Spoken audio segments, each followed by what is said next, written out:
Sam Levitt.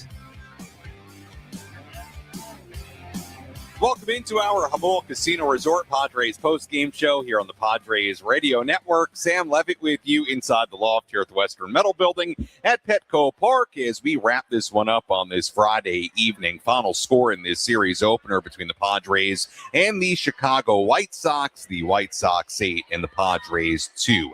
A lot to do here on our post-game coverage. We'll go downstairs here from Padres manager Craig Stammen, recap this game from start to finish, get into our daily awards, full look at the out-of-town scoreboard, and much, much more. As always, our post-game coverage brought to you by Jamul Casino Resort, a player with a top 100 spa, an epic rooftop pool, and Lux Hotel Suites. Jamul Casino Resort is the mini vacay you need, the player's place. Well, look, this game pretty much got decided in the second inning when the White Sox scored 6 runs against German Marquez. And there was a little bit of everything as far as the issues in the second inning. You can point to the walks for German Marquez. He walked 3 in that second. They all came in to score. There was the throw by Fernando Tatis Jr. to home plate and the fielder's choice off the bat of Hayes. Padres got 1 out. If Tatis goes to first base, it's a double play. Maybe that helps limit the damage in the inning. Tatis throws it wild to home plate.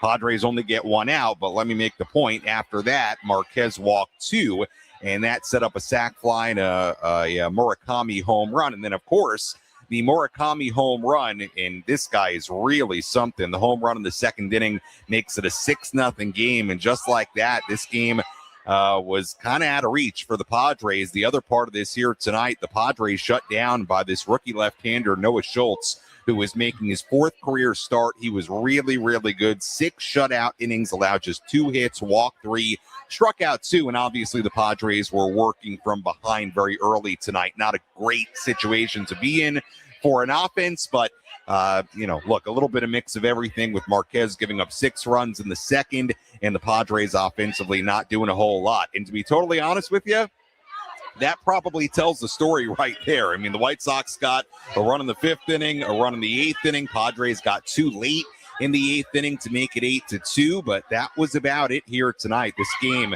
very much felt like it got decided in that second inning as a lot of things did not go right for the Padres and German Marquez, who had a tough outing in that top of the second inning. Padres fell behind.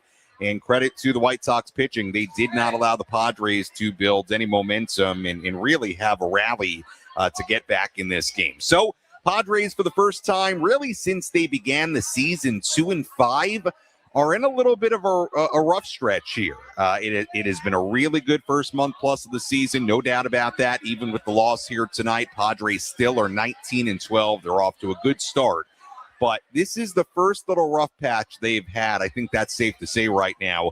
Since the 2-5 start, Padres have now lost 3 in a row for the first time this season, and they've lost 4 of their past 5 games. So plenty of time to still win this series tomorrow and Sunday, but certainly a tough Friday night. Full crowd here at Petco Park. Place was buzzing from well before first pitch, and unfortunately a lot of air taken out of the balloon early in this game as the White Sox, who, as we said early on, and we'll talk about Murakami and what he's doing in particular, they are playing good baseball. This is a scrappy young team led by, a well-respected guy in Will Venable, and they're playing some good baseball right now. So this will be, I think, a tougher series to win than maybe you would think to win the next 2 days, because this White Sox team is playing well right now. Final score here today, White Sox 8 and the Padres 2. We'll come back with a full game recap, hear from Craig Stammen, and much more when we come back on the Padres Radio Network.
Our Jamul Casino Resort Padres post-game show continues here on the Padres Radio Network. Sam Levitt with you inside the loft here at the Western Metal Building at Petco Park as we continue to wrap this one up. Final score here tonight, White Sox 8 and the Padres 2.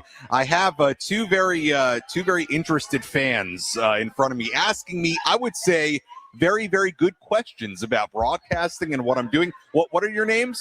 Kaylee and Digna. All right, Kaylee and what was it? Digna. Okay, Kaylee and Digna. Okay, and you're from San Francisco?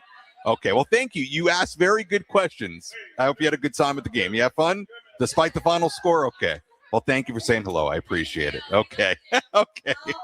All right, we'll see you. Yeah, they came up. They were asking me all kinds of questions about my scorebook and broadcasting. Very, very nice. So good stuff there. Unfortunately, not a great game for the Padres here tonight in front of a big, big crowd at Petco Park on the second City Connect Friday night of the season. But we'll see if the Padres can bounce back tomorrow, middle game of this 3-game series. We will talk plenty more about that coming up a little bit later. Let's recap this one from start to finish.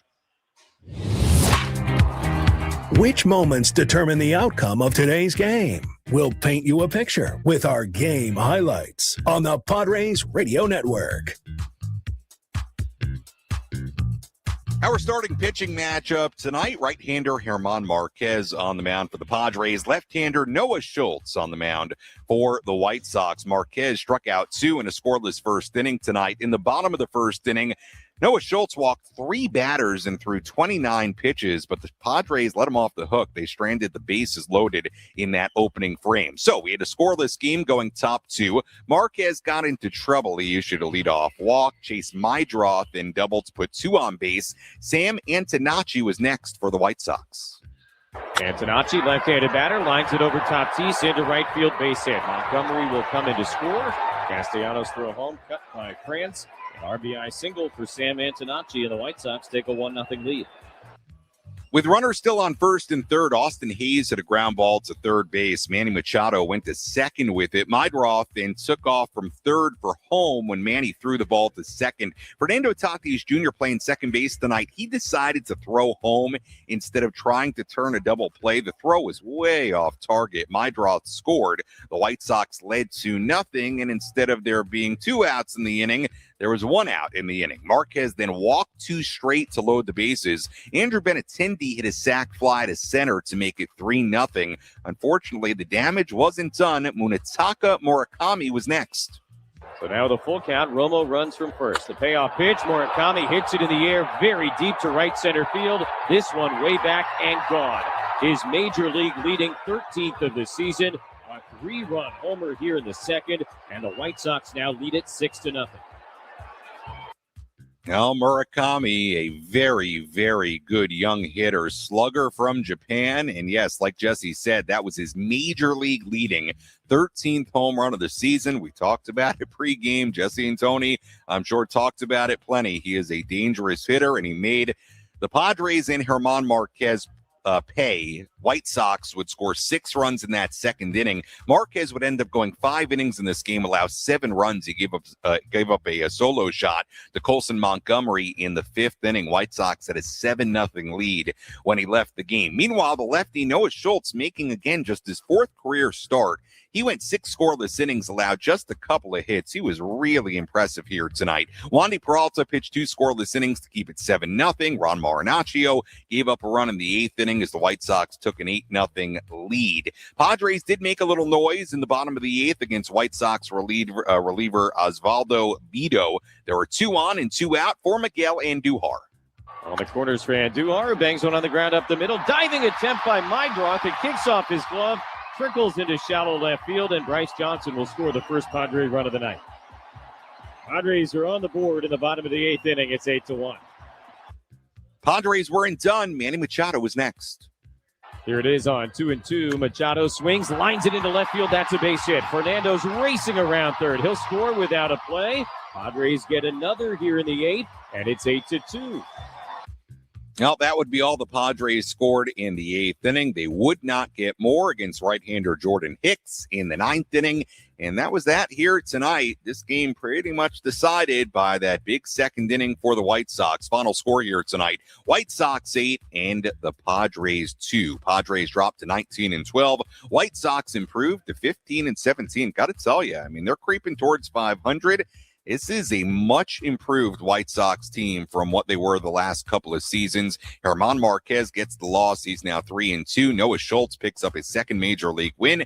He's now 2-1 and sold out crowd here tonight at Petco Park. Big crowd. 43,000 plus in the building, but the Padres fall 8-2. Padres again have now lost 3 in a row. They've lost 4 of 5. So really, since the very early part of the season, first rough patch the Padres have found themselves in a while, which is it's a good thing that it's been about a month between rough patches. Obviously not great to lose 4 out of 5 and 3 in a row, and we'll see if the Padres can bounce back tomorrow in the middle game of this series. Let's step aside. When we return, we'll hear from Padres manager Craig Stammen. Padres fall tonight 8-2 in this series opener against the White Sox. Our postgame coverage continues after this.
Jamul Casino Resort Padres post-game show continues here on the Padres Radio Network. Final score here tonight, the White Sox 8 and the Padres 2.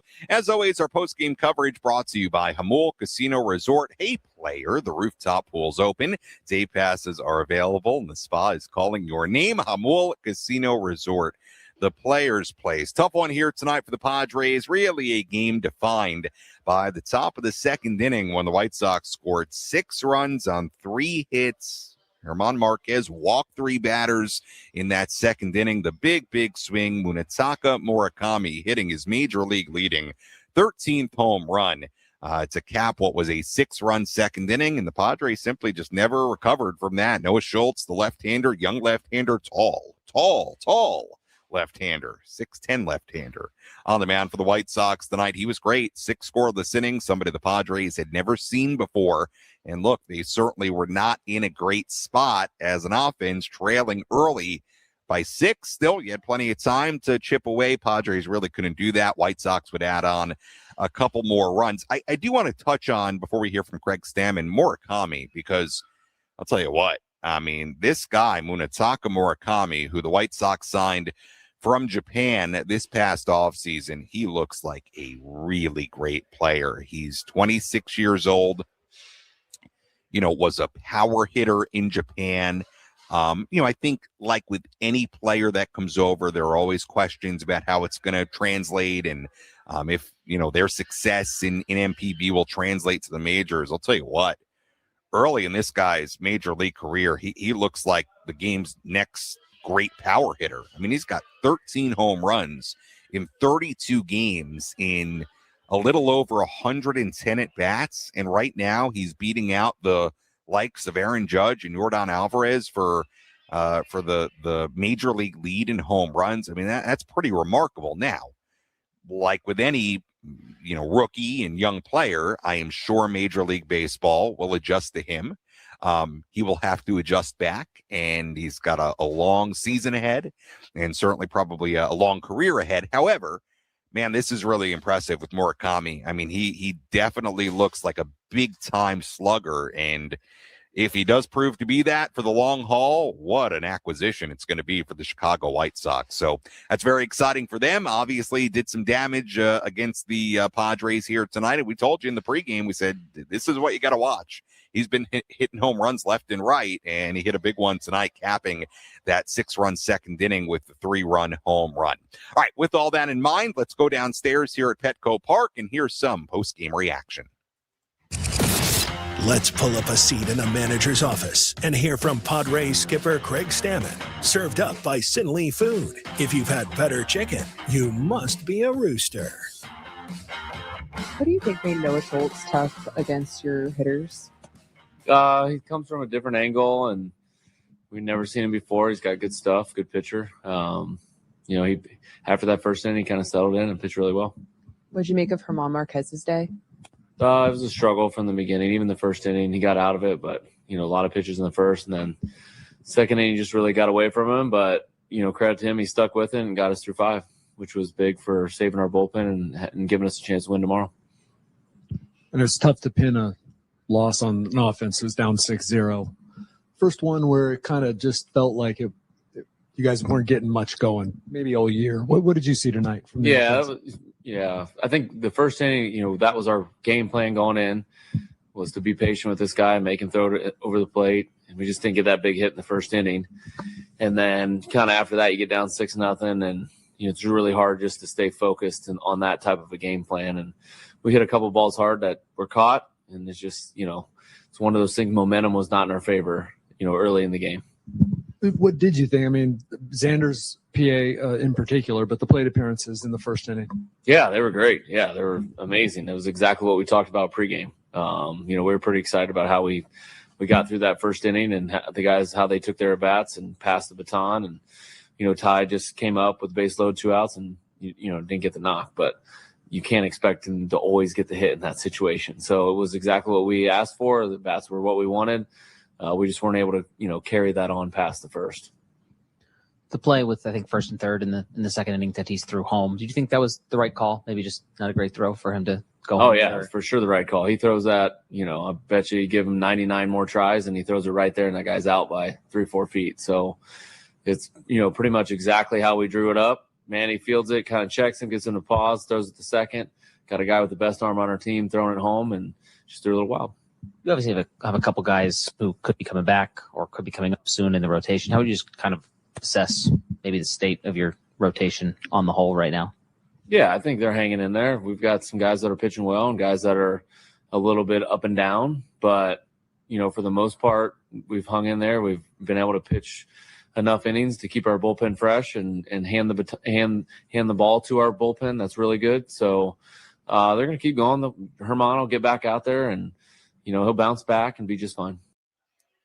That was Padres manager Craig Stammen following this 8-2 loss for the Padres against the White Sox tonight in this series opener. Sam Levitt back with you inside the loft here at the Western Metal Building at Petco Park. Let's touch on a few things that Craig Stammen was asked about there. And I'm going to table, I think, the larger conversation about the rotation and German Marquez and Griffin Canning getting close to coming back and Lucas Giolito being on the way and all the different elements to that situation. I'm going to table that for our next segment.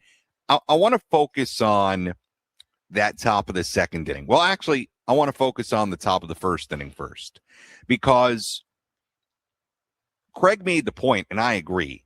I thought German Marquez, despite only facing 3 hitters in that first inning, he really labored through that first inning. He threw 23 pitches. Now he struck out Benintendi to start the game. He walks Murakami. He strikes out Vargas, and then the inning ended with Murakami getting thrown out at second base. But he had to throw 23 pitches in that first inning. It felt a little bit more difficult than facing 3 hitters, and that was it. In the second, let's walk through that second inning batter by batter, because it was the critical inning in this game. German Marquez walks the leadoff man in Montgomery. That's where the trouble started. And this has been, if you want to look at one of the main reasons the Padres have lost 3 in a row, if you go back and look at the final 2 games of the series against the Cubs and this series opener tonight, the walks have been a major issue. Been a major issue. They have got to cut down these walks, because a lot of them are coming into score right now. Marquez walks the leadoff man. Then the double by Meidroth, runners on second and third, nobody out. Then you have the RBI single by Antonacci. That makes it 1-0. You've still got runners on first and third. Now, here's the play with Tatis throwing home. Runners on first and third. Austin Hayes at the plate. Ground ball to third. The runner on third base, Meidroth, pauses. Manny looks him back. Manny throws the second to Tatis. At that point, Meidroth takes off for home. Now, I went back and I looked at the high home replay. And I looked at this replay a bunch of times from a few different angles. Couple of notes on it. Number one, if Fernando had decided to throw to first base to go for the 5-4-3 double play and get Hayes at first, I think no doubt they get that double play. So he had 2 options there, okay? He had the option of just turning a 5-4-3 double play. Run would have scored, made it 2-0. However, you also would have had 2 outs, nobody on at that point early in the game. He makes a really aggressive decision to throw home. And I will tell you, if you go back and you look at that replay, I'm very, very confident that a good throw by Fernando, and it wasn't one, it was way off, but a good throw by Fernando, I think gets Meidroth, and I'm pretty confident in saying it. If you go back and you look at the replay where Meidroth is when Fernando throws that ball towards home, I think a good throw gets him by quite a bit.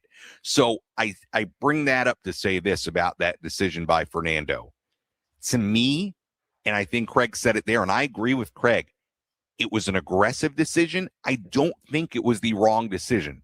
It was an aggressive decision. It's the type of decision that if you're going to make it, if you're Fernando, you've got to make a good throw home, because then you're giving up the chance at a double play. And yes, you are opening the door to a bigger inning, which is ultimately what happened. So I didn't mind the decision. I understand if you're out there saying, you know what, early in the game, you just got to get 2 outs there.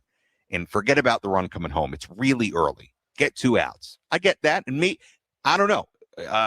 Look, Craig obviously didn't disagree with the decision, but maybe that's a little bit of the experience of playing second base on Fernando's part. All I'm going to tell you is it was an aggressive decision by Fernando, but I am very confident in saying that a good throw gets him at home plate by a lot. So to me, the issue wasn't actually so much the decision. It was the execution. It was the throw. And look, Fernando's got such a great arm.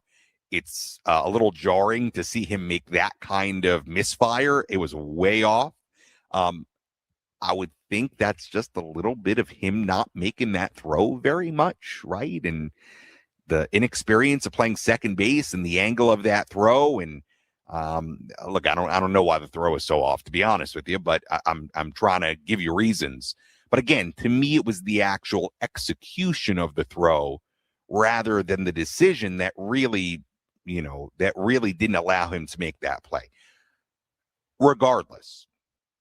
So instead of there being 2 outs and nobody on, it was a runner on first base and 1 out.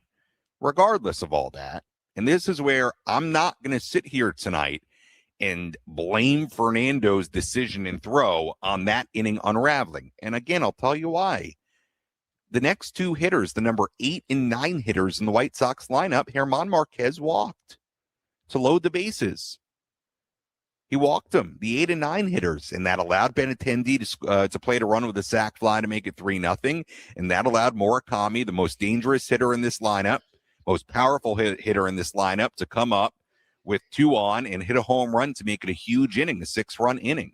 I mean, look, if you're German Marquez, you can't walk those 8 and 9 hitters. So to me, the way I look at it, German Marquez walking 3 in that inning was a far bigger issue than the decision and throw by Tatis. That's me. That's what I think. I mean, walking the 8-9 hitters in that spot did not help the cause whatsoever. So, look, there was a lot that went wrong in that inning. Marquez threw a lot of pitches in that inning, too. He was working from behind. He clearly didn't have the command tonight. And, look, the White Sox, they took advantage. I'll tell you what, and I'll put them in a bit of the same conversation that we had about the Rockies, although the Padres have won 6 out of 7 from the Rockies. However, they are a much improved team. This is not the same team from the last couple of years, at least early on. I mean, they've got some real talent on this team. They're playing hard for Will Venable, and I thought you saw it all tonight. So this is not going to be, I think, an easy couple of games here for the Padres to bounce back and win this series. This is a scrappy, hungry team in the White Sox that after tonight have now won. Let's see. Let me pull up the note here. Give me a second. They've now won 9 out of their last 13 games. They're playing well, and they're creeping their way towards 500. If you think the guys in that dugout aren't this early in the season for a young, scrappy team looking at the 500 mark and saying, you know what, let's get there, and then let's see where we go from there. Make no mistake, they could get there this weekend with a sweep. I'm not saying that's going to happen, but if you think that's not a mindset of a young team, I got news for you. They're coming in here trying to do that. So we'll see how the Padres respond. Again, they've lost 3 in a row. They've lost 4 out of 5. Really the first rough patch of the season since they were 2-5. They've played very good baseball. They've had a very good first month plus of the season, but this is now a bit of a rough patch for the Padres, losing 3 in a row. In 4 out of 5. But the good news, they play again tomorrow, and they've got Michael King on the mound tomorrow, and we'll talk much more about that coming up a little bit later. Phone number to call, 833-288-0973, 833-288-0973. Phone number to dial. When we come back, we'll talk a little bit more about the Padres offense here tonight. We'll talk about the rotation situation, sort of the big picture of it, and much, much more. White Sox win it tonight, 8-2 on the Padres Radio Network. What's up?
Jamul Casino Resort Padres post-game show continues here on the Padres Radio Network. Sam Levitt with you inside the loft here at the Western Metal Building at Petco Park as we continue to wrap this one up. Final score here tonight, White Sox 8 and the Padres 2. We'll take a look at some different elements of this game coming up. Full look at the out-of-town scoreboard in just a bit. Preview tomorrow's game. I will tell you just a little anecdote for you here tonight. A big crowd here at Petco Park tonight, 43,000 plus in the building. And I actually took a little stroll today out to center field, middle of the game. Went out to Gallagher Square. And I went to see a friend of mine, very, very, very good friend of mine, one of my best friends, really. If she heard me say if she didn't hear me say best friend, I think she'd get mad. One of my best friends was on her bachelorette party tonight. Her name's Susie, for those of you wondering. Was having her bachelorette party tonight. She gets married next month. And I went out there and I saw her and I saw the other members of her bachelorette party and her sister-in-law and her sister and her niece and lots of her friends, most of whom I had never met. And I bring this up to say, despite the score here tonight, it is such a good time out there in Gallagher Square. Now, every once in a while during the game, when I have some time, I'll take a lap. I'll do a stroll. It's not uncommon for me, but I very rarely on a Friday night go out to Gallagher Square, and obviously they have the City Connect theme party out there. They've got all kinds of special things going on out there.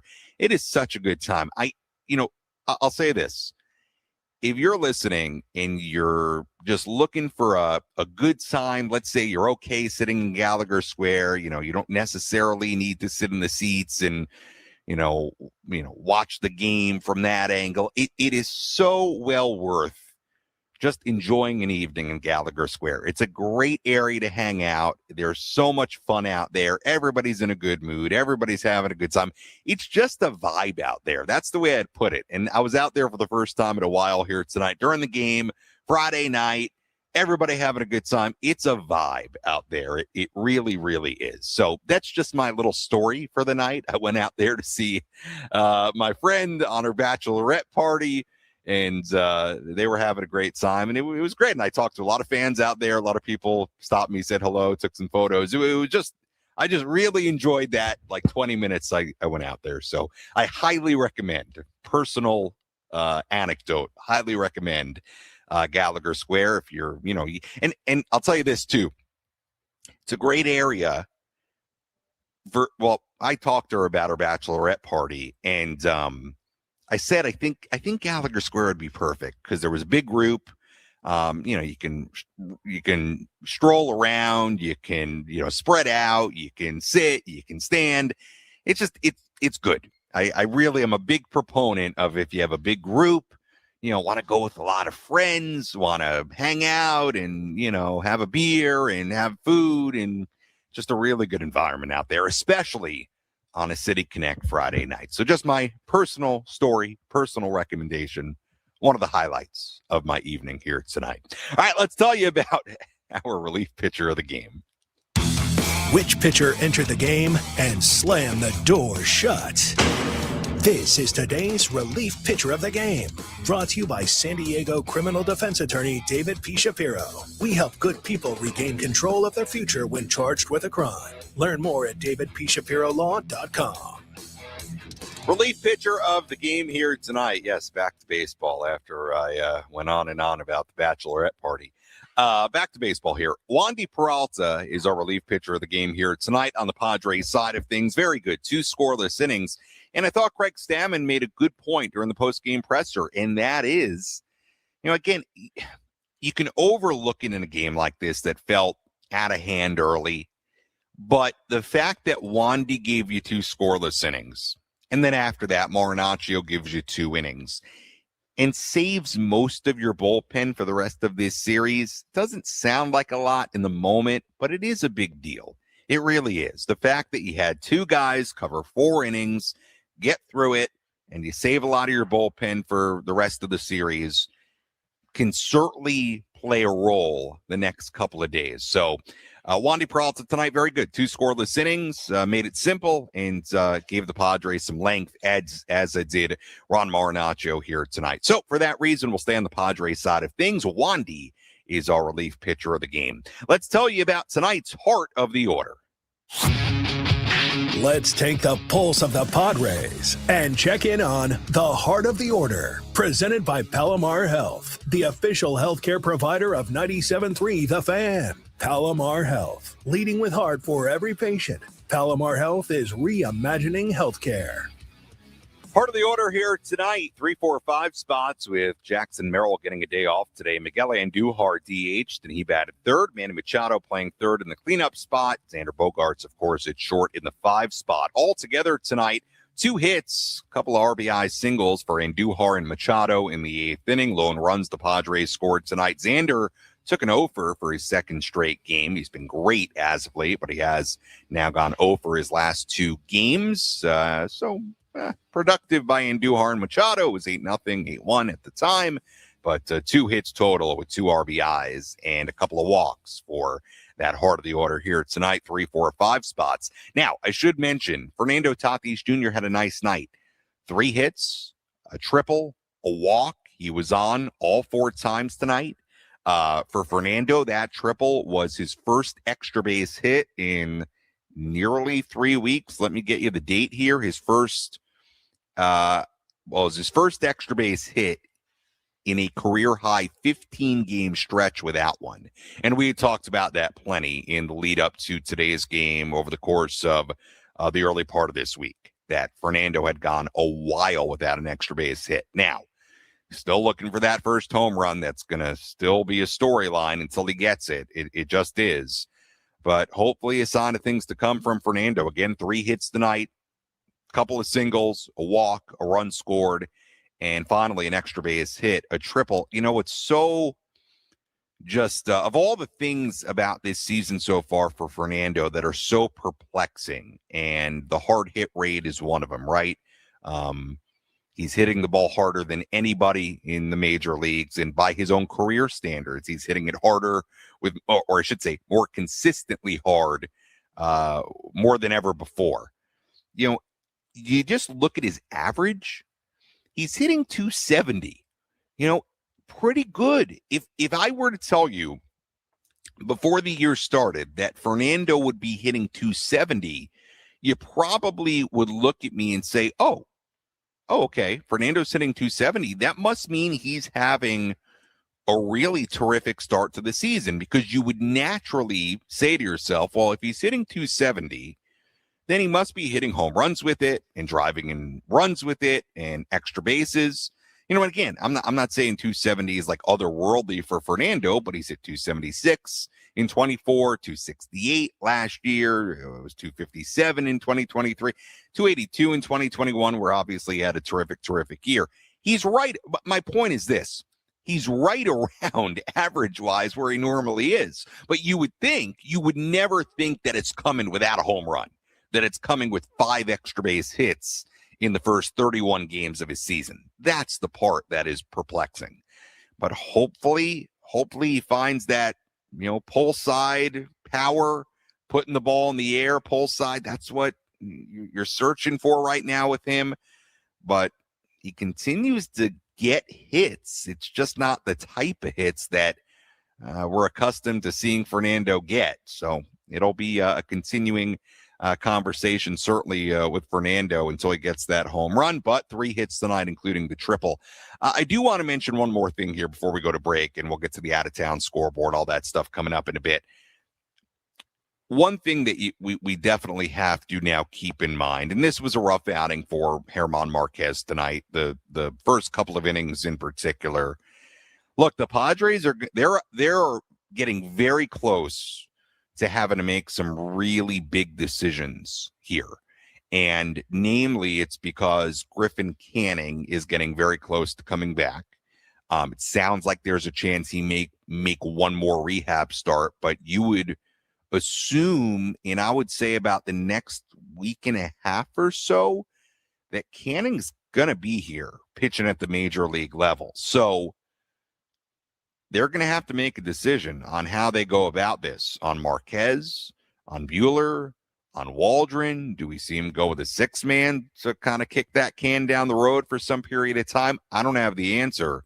And then you have the Giolito piece of this as well, and he's not all that far behind. So the decisions on some of the back end of the rotation guys, it's coming. And look, tonight was not a great showing for Germán Marquez, and the Padres are going to have to ask themselves in that Buehler, Marquez, Waldron group of who's staying and who's going when these guys come back. And again, maybe they find ways to kick the can down the road a little bit more. Who knows? Maybe they do get somebody or multiple guys to agree to go to the bullpen. I don't have those answers yet, but it's going to be a bit of a fascinating situation when those guys start to come back and we're getting close. So tonight was probably not a great, argument for Marquez, based on what he did tonight. I think Marquez has had some good moments so far. I think he's had some tough moments so far. And tonight, especially the first couple of innings, was a tough stretch for Germán. All right, let's step aside. When we come back,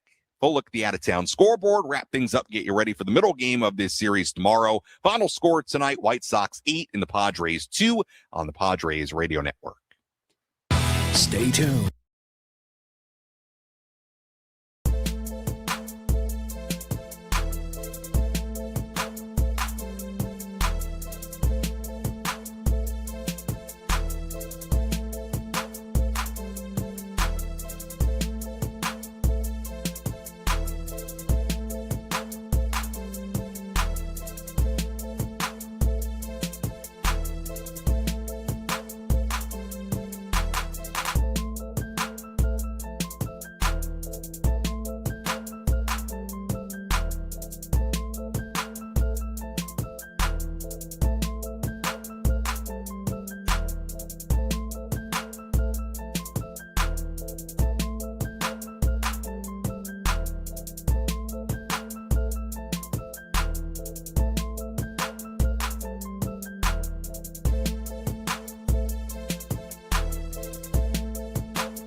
Our Jamul Casino Resort Padres post-game show continues here on the Padres Radio Network. Final score here tonight, White Sox 8 and the Padres 2. Let's give you a full look at the out-of-town scoreboard on this Friday evening. Let's take a trip around the bigs to highlight the scores that matter most with our out-of-town scoreboard. Presented by Jensen Premium Beef Patties. Always a hit for grilling.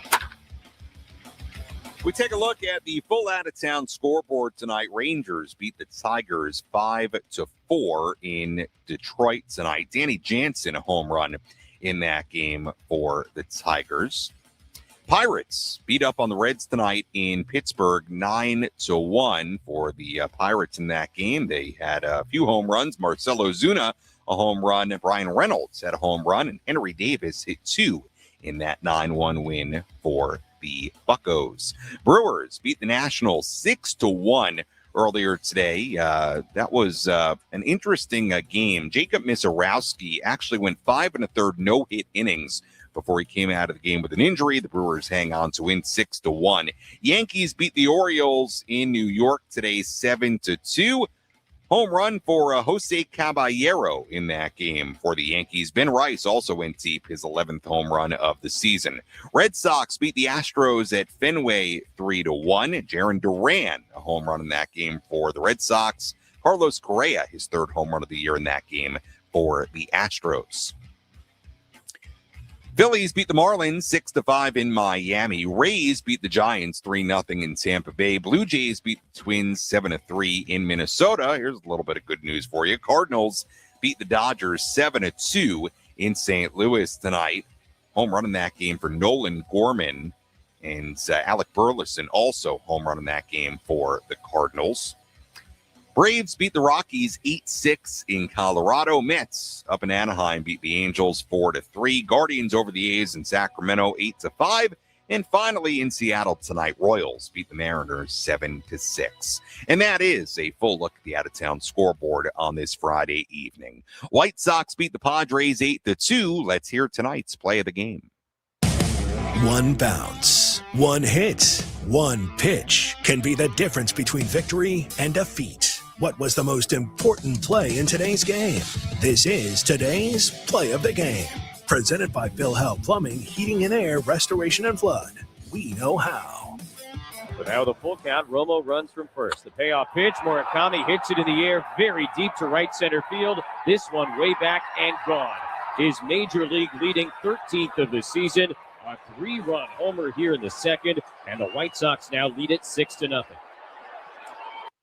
Munetaka Murakami providing tonight's play of the game. Unfortunately, had to be that way. The 3-run home run in the second inning to cap the 6-run second for the White Sox tonight. Murakami's major league leading as a rookie 13th home run of the season. He has been sensational for the White Sox so far, and you're kind of worried about it heading in. He's a big-time slugger, at least early on, and he's been terrific so far. A 3-run home run, and that basically was the biggest swing of the game. Put the game out of reach. Padres really never recovered from that 6-run second. So, unfortunately, the Munetaka Murakami, the play of the game tonight with a 3-run home run in the second against German Marquez.